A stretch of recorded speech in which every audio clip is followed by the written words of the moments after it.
আছেন ভারতের trade union কেন্দ্রের সর্বভারতীয় কমিটির সাধারণ সম্পাদক কমরেড তপন সেন এবং আমাদের রাজ্যের অন্যতম নেতা কমরেড জিতেন চৌধুরী সহ অন্যান্য নেতৃত্ব, আপনারা নানা প্রতিকূলতা, চক্রান্ত, ষড়যন্ত্র মোকাবেলা করে উপেক্ষা করে হাজারে হাজারে মানুষ এই সমাবেশে যারা সমবেত হয়েছেন, বয়োজ্যেষ্ঠ, সমবয়সী, অনুজ, নারী পুরুষ নির্বিশেষে আপনাদের সবাইকে আন্তরিকভাবে সংগ্রামী অভিনন্দন জানাচ্ছি। দীর্ঘক্ষণ যাবৎ আপনারা আমাদের নেতৃত্বের কথা শুনছিলেন। স্বাভাবিক কারণেই খুব বেশি সময় নিয়ে আমি কথা বলবো এটা মনে করার কোনো কারণ নেই। সংক্ষেপে প্রাসঙ্গিক দু চারটি বিষয়ের প্রতি আমি আমার তরফ থেকে আপনাদের দৃষ্টি আকর্ষণ করার চেষ্টা করব। আমাদের দেশের স্বাধীনতার পর কেন্দ্রে বর্তমানে যে সরকারটি আছে, আরএসএস নিয়ন্ত্রিত রাষ্ট্রীয় স্বয়ংসেবক সংঘ, তারা 100 বছর হয়ে গেছে। হিটলার এবং মুসোলিনি তাদের শিক্ষায় শিক্ষিত হয়ে ভারতবর্ষের বুকে ফ্যাসিবাদ কায়েম করার লক্ষ্য নিয়ে তাদের যাত্রা শুরু হয়েছিল। তাদের 64 থেকে 68টা সংগঠন আছে, তার মধ্যে অন্যতম প্রধান রাজনৈতিক সংগঠন হচ্ছে রাজনৈতিক দল বিজেপি, যে বিজেপিকে তারা সব দিক থেকে নিয়ন্ত্রণ করে। এই যে বিজেপি সরকার স্বাধীন ভারতবর্ষে একটা জনবিরোধী, প্রতিক্রিয়াশীল এবং পুঁজিপতি লুটেরাদের স্বার্থের যে রক্ষক, এরকম সরকার স্বাধীন ভারতবর্ষে এর আগে মানুষ প্রত্যক্ষ করেননি।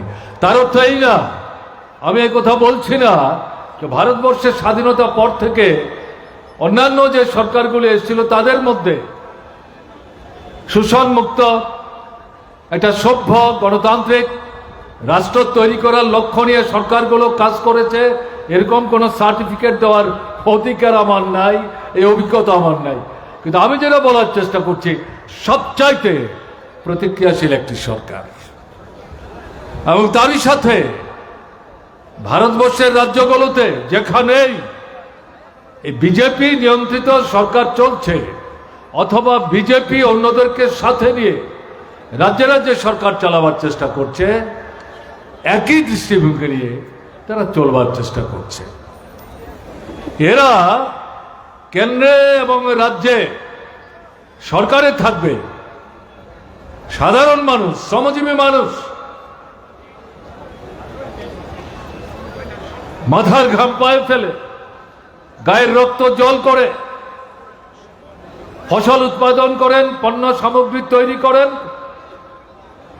অথচ তাদের দুবেলার পেটের আহার তারা নিশ্চিত করতে পারছেন না। এই সমস্ত অংশের মানুষের দৃষ্টি আকর্ষণ করে যেটা বলতে চাই, যদি মনে করেন দিল্লিতে, রাজ্যে বিজেপি সরকার থাকবে, আপনাদের জীবনের বেঁচে থাকার প্রশ্নের সাথে সম্পর্কযুক্ত যে অর্থনৈতিক দাবি দেওয়া এবং এই দাবি দেওয়া আদায়ের জন্য সংগ্রাম করার যে অধিকার, গণতান্ত্রিক অধিকার, এই বিষয়গুলো এই সরকারের কাছ থেকে আপনারা পাবেন, তাহলে ভুল করবেন। এই সরকার থাকবে, আপনাদের এই সমস্যার সুরাহা হবে, এই ধারণা যদি আপনাদের মধ্যে তৈরি হয় তাহলে ভুল করবেন। এদের মূল কাজ হচ্ছে শোষণের স্বার্থে বড় বড় পুঁজির নেতৃত্বে ভারতবর্ষের সামগ্রিক যারা পুঁজিপতি, যোদ্ধার, জমিদার, কালোবাজারি, সুদখোর মহাজন বাজারে কৃত্রিম অভাব তৈরি করে লুটের পাহাড়কে পর্বতে পরিণত করার চেষ্টা করছে। তাদের স্বার্থ কিভাবে রক্ষা করা যায় তার জন্যে এই বিজেপি সরকার কি কেন্দ্র হোক কি রাজ্য হোক, তারা দিবারাত্র সেই লক্ষ্য, সেই উদ্দেশ্য, সেই চিন্তা নিয়েই তারা কাজ করার চেষ্টা করছে। তাহলে এই পরিস্থিতিতে শ্রমজীবী অংশের মানুষ, শ্রমিক, শ্রমজীবী, কৃষক, জনসাধারণ সহ তাদের সামনে বিকল্প কি? লড়াই ছাড়া অন্য কোনো বিকল্প নাই। লড়তে হবে, শোষকদের স্বার্থের রক্ষক এই শাসকদের উপর চাপ সৃষ্টি করতে হবে এবং তাদের অনিচ্ছুক হাত থেকে দাবি আদায় করে নিয়ে অস্তিত্ব রক্ষার যে সংগ্রাম, সেই সংগ্রামে হাঁটি পাপা করে আপনাকে এগিয়ে যেতে হবে। এর সামনে বিকল্প কোনো রাস্তা নেই।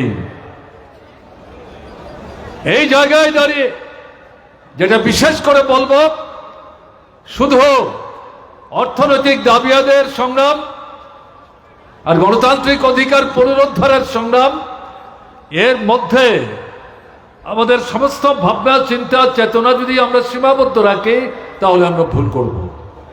দরকার হচ্ছে এই দাবি আদায়ের সংগ্রামের সাথে সাথে সামগ্রিকভাবে লড়াইয়ে যারা প্রত্যক্ষ পরোক্ষভাবে অংশগ্রহণ করছেন, দূর থেকে যারা এই লড়াইয়ের প্রতি নজর রাখছেন, তাদের রাজনৈতিক চেতনার মান বৃদ্ধি করার জন্য, উন্নত করার জন্য, তাদের চেতনাকে শানিত করবার জন্য, ক্ষুরোধার করবার জন্য যদি আন্দোলন যারা সংগঠিত করছেন তারা যদি ভূমিকা না নেন, তাহলে এই আন্দোলন অর্থনীতিবাদী একটা সীমাবদ্ধ চেতনার মধ্যে আবদ্ধ হয়ে থাকবে। তাতে সাময়িক কিছু সুযোগ হয়তো আপনি আদায় করতে পারবেন, এর মধ্য দিয়ে আপনার জীবন সমস্যার স্থায়ী সমাধান আপনি করতে পারবেন না। কাজে এই দাবি আদায়ের সংগ্রামের সঙ্গে সঙ্গে রাজনৈতিক চেতনার মান উন্নত করে এই যে জনবিরোধী সরকারটা আছে, কি কেন্দ্রে কি রাজ্যে, তাদেরকে ক্ষমতা থেকে হটাবার জন্যে যে উন্নত চেতনার প্রসার ঘটানো দরকার, লড়াইয়ের ময়দানে আরো নতুন মানুষকে টেনে এনে সুসংহত করা দরকার। সেই কাজটা না করলে কিন্তু লড়াইটা অসম্পূর্ণ থেকে যাবে। ভারতবর্ষে লড়াই চলছে, আপনারা শুনছিলেন, আপনারা জানেন, কিন্তু গোটা ভারতবর্ষের লড়াই সম পর্যায়ে চলছে, এটা মনে করার কিন্তু কোনো কারণ নেই। এটা এক একটা রাজ্যের এক এক রকমের অভিজ্ঞতা।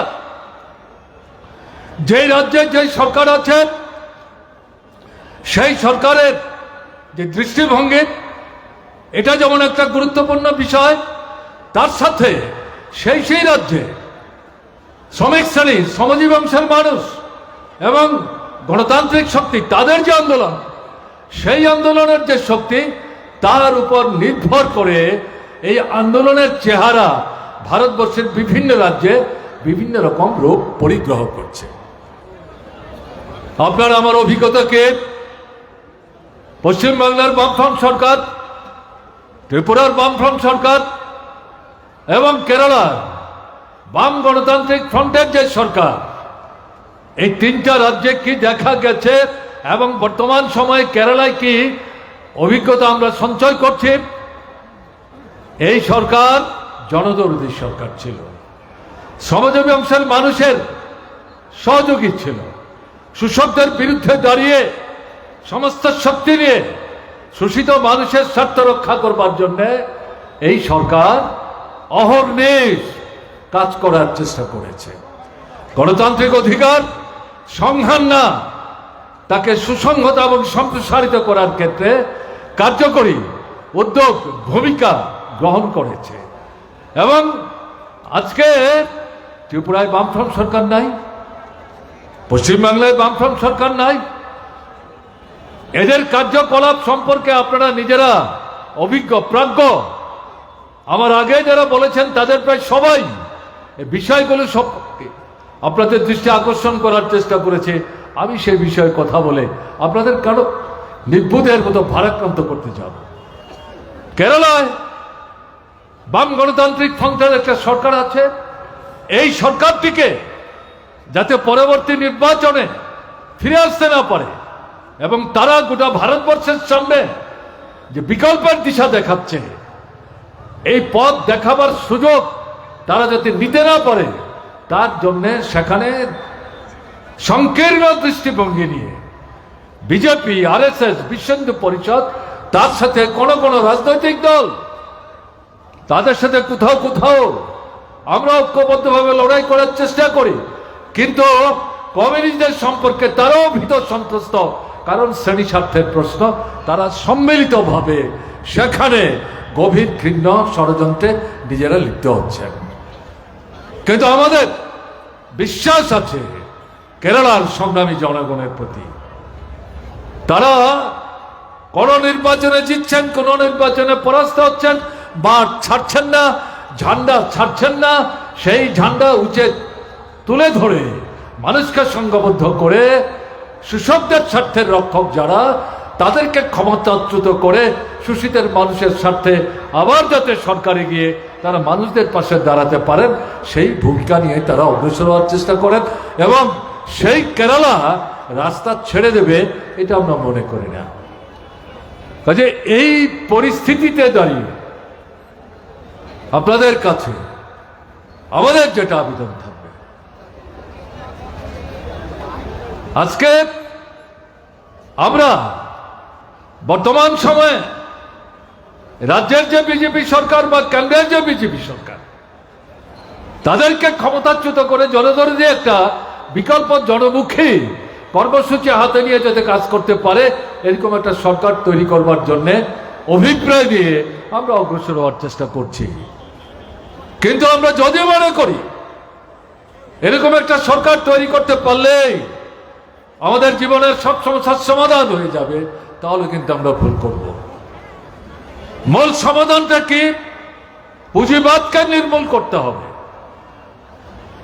তার যে সর্বোচ্চ পর্যায় সাম্রাজ্যবাদ, মার্কিন সাম্রাজ্যবাদের নেতৃত্বে গোটা পৃথিবীকে যারা প্রধানত করতে চাইছে, সে সাম্রাজ্যবাদের শক্তিকে যদি নির্মূল করা না যায়, পরাস্ত করা না যায়, বিচ্ছিন্ন করা না যায়, এবং তার মূল যে বিকল্প জনজীবনের যে মৌলিক সমস্যা, খাদ্য, বস্ত্র, বাসস্থান, শিক্ষা, স্বাস্থ্য, গণতান্ত্রিক অধিকার, মানুষের অধিকার, নারী পুরুষের সমান অধিকার, ধর্ম, বর্ণ, সম্প্রদায় নির্বিশেষে তার নিশ্চয়তা কে দেবে? সমাজতান্ত্রিক ব্যবস্থা। চীন দেখাচ্ছে, ভিয়েতনাম দেখাচ্ছে, কিউবা দেখাচ্ছে, কোরিয়া দেখাচ্ছে, লাতিন আমেরিকার দেশে দেশে দেখাচ্ছে সরাসরি ভাবে সমাজতন্ত্র পতন করে ফেলেছেন। এই দাবি না করেও সমাজতান্ত্রিক দৃষ্টিভঙ্গি নিয়ে পুঁজিবাদের বিরুদ্ধে, সাম্রাজ্যবাদের বিরুদ্ধে, শোষণের নয়া যে রাস্তা, নয়া উদারবাদী অর্থনৈতিক নীতি, তার বিরুদ্ধে বিকল্প অর্থনৈতিক কর্মসূচি উপস্থিত করে সাম্রাজ্যবাদী শক্তির যারা অনুচর, তাদেরকে পরাস্ত করে ক্ষমতাচ্যুত করে দেখা যাচ্ছে লাতিন আমেরিকায় রাষ্ট্রে রাষ্ট্রে সেখানকার মানুষ জয় সংহত করে একটা বিকল্প পথের দিশা দেখিয়ে তারা এগিয়ে যাওয়ার চেষ্টা করছে। কাজে এই জায়গায় দাঁড়িয়ে যেটা বলবো, আজকের লড়াই এবং সামনের যে লড়াই, ঠিক আছে রাজ্যের সরকার আমাদের হটাতে হবে, কেন্দ্রের সরকার আমাদের হটাতে হবে, কিন্তু এখানেই সমস্যার যেহেতু সমাধান না, মূল যে লড়াইটা শ্রেণীহীন শোষণমুক্ত সমাজ, সমাজতান্ত্রিক যে ব্যবস্থা, সেই জায়গাটাতে নিয়ে যাওয়ার জন্য এই লড়াইকে, সাধারণ মানুষের চেতনাকে সেখানে সম্প্রসারিত করতে হবে, উন্নত থেকে উন্নততর করতে হবে। এই যে ভাবনা, এই যে চিন্তা লড়াইয়ের ময়দানে দাঁড়িয়ে, এটা যদি জনগণের মধ্যে আমরা নিয়ে যেতে না পারি, তাহলে এই আন্দোলন, এই সংগ্রাম যতই শ্রমিক শ্রেণী অংশগ্রহণ করুক, এটা অসম্পূর্ণ থাকবে এটা সুবিধাবাদ হবে, এটা অর্থনীতিবাদী চিন্তা হবে, এর মধ্য দিয়ে জীবনের সমস্ত সমস্যার সমাধান কিন্তু হবে না। কাজেই এই দিক থেকে এই চেতনা নিয়ে লড়াইয়ের ময়দানে কিন্তু আমাদের ভূমিকা নিতে হবে। এই যে চেতনা, এই যে ভাবনা, প্রকৃত মৌলিক যে বিকল্প, এই ভাবনা নিয়ে যাওয়ার ক্ষেত্রে শ্রমিক শ্রেণীকে নেতৃত্বের ভূমিকা গ্রহণ করতে হবে। শ্রমিক শ্রেণী যদি এই ভূমিকা প্রতিপালনের দুর্বলতা দেখায়, তাহলে কে দায়িত্ব পালন করবে? আমাদের দৃঢ় বিশ্বাস এই ঐতিহাসিক দায়িত্ব পৃথিবীর দেশে দেশে, আমাদের দেশে এবং ত্রিপুরায় শ্রমিক শ্রেণীর কাঁধেই অর্পিত, এবং আমাদের দেশের শ্রমিক শ্রেণী এই বিষয় সম্পর্কে সজাগ থেকে এই ঐতিহাসিক দায়িত্ব প্রতিপালনের ক্ষেত্রে তারা কিন্তু ভূমিকা গ্রহণ করার চেষ্টা করছেন। আমাদের রাজ্যে যাদব ফেসিবাদী যে সন্ত্রাস চলছে, আক্রমণ চলছে, তাকে মোকাবেলা করে আমাদের রাজ্যের শ্রমিক শ্রেণী সেই দায়িত্ব প্রতিপালনে এগিয়ে যাওয়ার যে চেষ্টা করছেন। আজকের এই যে সমাবেশ আপনারা করলেন, এটার মধ্য দিয়ে তার একটা দৃষ্টান্ত কিন্তু আপনারা স্থাপন করে গেলেন। গাড়ি বন্ধ, রেলগাড়ি বন্ধ করে দেওয়ার চক্রান্ত, সংহতির নাম করে এই আগরতলা শহরকে কেন্দ্র করে সমস্ত মন্ত্রীদের সাথে নিয়ে বিজেপি মিছিলের নাম করে এই সমাবেশে যাতে মানুষ আসতে না পারে তার চেষ্টা তারা করেছে, কিন্তু পেরেছে? শ্রমিক শ্রেণীকে এভাবে আটকে রাখা যায়? লাল ঝান্ডা নিয়ে যারা লড়াই করেন, মানুষের জীবনে মৌলিক সমস্যার সমাধানের বিকল্প পথের দিশা দেখিয়ে যারা এগিয়ে যাওয়ার চেষ্টা করেন, তাদেরকে আটকে রাখা যায়? এটা জনগণ থেকে বিচ্ছিন্ন দুর্বল চেতনা সম্পন্ন যে শক্তি, তাদেরকে আপনি কি করে বুঝাবেন? আমি জানি না বিজেপির নেতৃত্ব, আরএসএস এই শিক্ষা তারা এখান থেকে নেবে কিনা। এর আগেও ঠিক তেমনি ভারতের কমিউনিস্ট পার্টি মার্ক্সবাদী ত্রিপুরা রাজ্যের সর্বশেষ যে রাজ্য সম্মেলন, সেই সম্মেলন উপলক্ষে আগরতলার বিবেকানন্দ ময়দান আমরা চেয়েছিলাম সমাবেশের ব্যবস্থা করার জন্য, দেয়নি। এরকম একটা জায়গায় দাঁড়িয়ে তাদের সমস্ত প্রতিকূলতা উপেক্ষা করে মার্ক্সবাদী কমিউনিস্ট পার্টি এই জায়গাতেই, যেখানে আজকে আপনারা মিটিং করছেন, এখানেই সেই সভা আমরা ডেকেছিলাম। এবং আজকের মতো সেদিনও এই সভায় মানুষ যাতে আসতে না পারে নানা রকম প্রতিকূলতার চেষ্টা করেছে, কিন্তু সমস্ত কিছু উপেক্ষা করে হাজার হাজার মানুষ এই আগরতলা শহরকে চারিদিক থেকে ভরিয়ে দিয়েছিল, যেমনটা আজকে আপনারা করবার চেষ্টা করেছেন। এটা আপনারা কি প্রমাণ করলেন? আপনারা প্রমাণ করলেন শাসক বিজেপি, আরএসএস তারা দুর্বল, তাদের আত্মবিশ্বাসের অভাব, শ্রমিক শ্রেণীকে তারা ভয় পায়, লাল ঝান্ডাকে তারা ভয় পায়। তাকে প্রতিহত করবার জন্যে, তাদের জমায়েতকে বিপদগামী করবার জন্যে তাদের ভিন্ন চক্রান্ত, এর কোনো খামতি থাকবে না। এটা শক্তি না, এটা দুর্বলতার লক্ষণ। কিন্তু এটাকে আত্মসন্তুষ্টিতে ভুগলে চলবে না। তারা যেমন একভাবে শিক্ষা নেবে, আপনাদেরকে বিকল্প দৃষ্টিভঙ্গি নিয়ে শিক্ষা নিতে হবে। সেটা কি? যত প্রতিকূলতা আসুক, আপনি সঠিক পথে আছেন। লাল ঝান্ডা কাঁধে নিয়ে মানুষের স্বার্থের পরিপন্থী কোনো কাজ আপনারা করেননি, করেন না, করবেন না। স্বাভাবিক কারণেই যত প্রতিকূলতা আসুক, আপনার জয় নিশ্চিত, আপনি এগিয়ে যাবেন। নতুন মানুষের সমাবেশ আপনি করতে পারবেন। খালি যারা এই সংগঠনগুলোর মধ্যে সামনের সারির, মাঝারের সারির যারা নেতৃত্ব, তাদেরকে সবচেয়ে গুরুত্বপূর্ণ সাহসী ভূমিকা নিতে হবে। আক্রান্ত হবেন, মাথা ফাটবে, রক্ত ঝরবে, শহীদের মৃত্যুবরণ করতে হবে, কিন্তু তাতে লুটিয়ে পড়লে চলবে না। রুখে দাঁড়াতে হবে, ঘুরে দাঁড়াতে হবে, উঠে দাঁড়াতে হবে, ঝান্ডা কাঁধে নিয়ে এগিয়ে যেতে হবে। এই শিক্ষা নিয়ে আজকে আপনারা ফিরে যাবেন এবং সামনের দিনে একটা বৃহত্তর যে সংগ্রাম, যার মধ্য দিয়ে এই রাজ্যের আভ্যন্তরীণ পরিস্থিতির মধ্যে একটা মৌলিক গুণগত পরিবর্তন আনার যে ক্ষেত্র ক্রমশ প্রসারিত হচ্ছে, তাকে আরও প্রসারিত এবং সংগত করার ক্ষেত্রে আপনারা গুরুত্বপূর্ণ ভূমিকা নেবেন এই আবেদন আপনাদের কাছে রেখে দীর্ঘ অনেকক্ষণ যাবৎ আমার আগের বেশ কয়েকজন বক্তার বক্তৃতা শুনেও আমাকেও সর্বশেষে কথা বলার সুযোগ আপনারা দিলেন, শুনলেন, তার জন্য আপনাদের সকলের প্রতি আন্তরিক কৃতজ্ঞতা প্রকাশ করে আমি আমার কথা বলা শেষ করছি। ভালো থাকবেন, আমার নমস্কার নেবেন।